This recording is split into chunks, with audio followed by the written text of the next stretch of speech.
যুদ্ধবিরতিতে যেতে ইরানের দেওয়া 10 দফা দাবি মেনে নিতে বাধ্য হয়েছে যুক্তরাষ্ট্র। একটি বাদে ওই দাবিগুলোর সব কয়টি মেনে নিতে বাধ্য হয়েছে ইসরায়েলও। তবে প্রায় সবগুলোই ইহুদিবাদী দখলদার দেশটির স্বার্থের সঙ্গে সাংঘর্ষিক। ফলে এই যুদ্ধবিরতি চুক্তি নিয়ে ব্যাপক ক্ষোভ দেখা দিয়েছে ইসরায়েল জুড়ে। যুদ্ধবিরতি ইস্যুতে চুপ থাকার কারণে ইসরায়েলি জনগণের ব্যাপক তোপের মুখে পড়েছেন প্রধানমন্ত্রী বেনিয়ামিন নেতানিয়াহু। সমালোচকদের দাবি, নিজের অবস্থান থেকে কিছুই বলার ছিল না নেতানিয়াহুর। ফলে ইরানের সঙ্গে যুদ্ধবিরতি চুক্তিকে পরাজয় হিসেবে দেখছেন তারা। ইসরায়েলের বিরোধী দলের নেতা ইয়ার লাপিদ এই চুক্তিকে বিপর্যয় বলে উল্লেখ করেছেন। তিনি বলেছেন, ইসরায়েলের ইতিহাসে এমন বিপর্যয় আর কখনো ঘটেনি। নেতানিয়াহুর তীব্র সমালোচনা করে লাপিদ বলেন, ইরানের সাথে যুদ্ধবিরতির সিদ্ধান্ত নেওয়ার সময় ইসরায়েলকে আলোচনার টেবিলেই রাখা হয়নি। তাদের জাতীয় নিরাপত্তার মূল বিষয়গুলো উপেক্ষিত হয়েছে।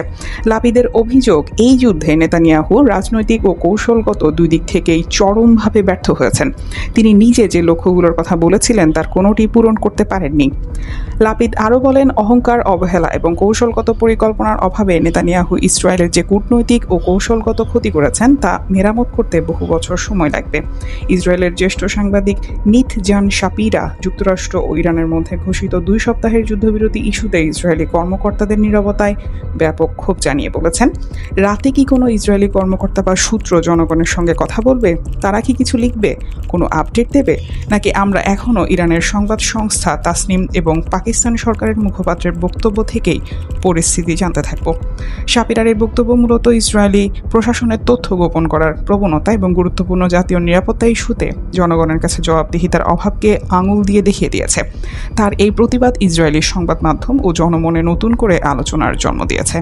স্থানীয় বিভিন্ন সংবাদ মাধ্যম জানাচ্ছে, ইসরায়েলের জনগণ এই যুদ্ধবিরতিকে গ্রহণযোগ্য মনে করছে না। তাদের মতে ইরান আগের সক্ষমতা নিয়েই আছে, তাদের এতটুকুও টলাতে পারেনি ইসরায়েল ও যুক্তরাষ্ট্র।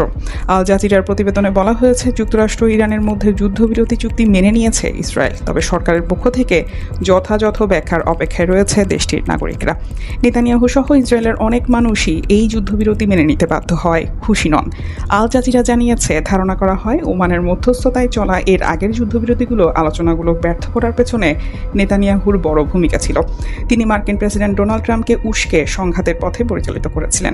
এমনকি এই সপ্তাহ শেষেও ইরানে ভূপাতিত হওয়া 2 বিমান সেনাকে উদ্ধারের জন্য ট্রাম্পকে অভিনন্দন জানাতে ফোন করার সময় নেতানিয়াহু ট্রাম্পকে পুনরায় যুদ্ধবিরতির অসারতা স্মরণ করিয়ে দেওয়ার সুযোগটি হাতছাড়া করেননি।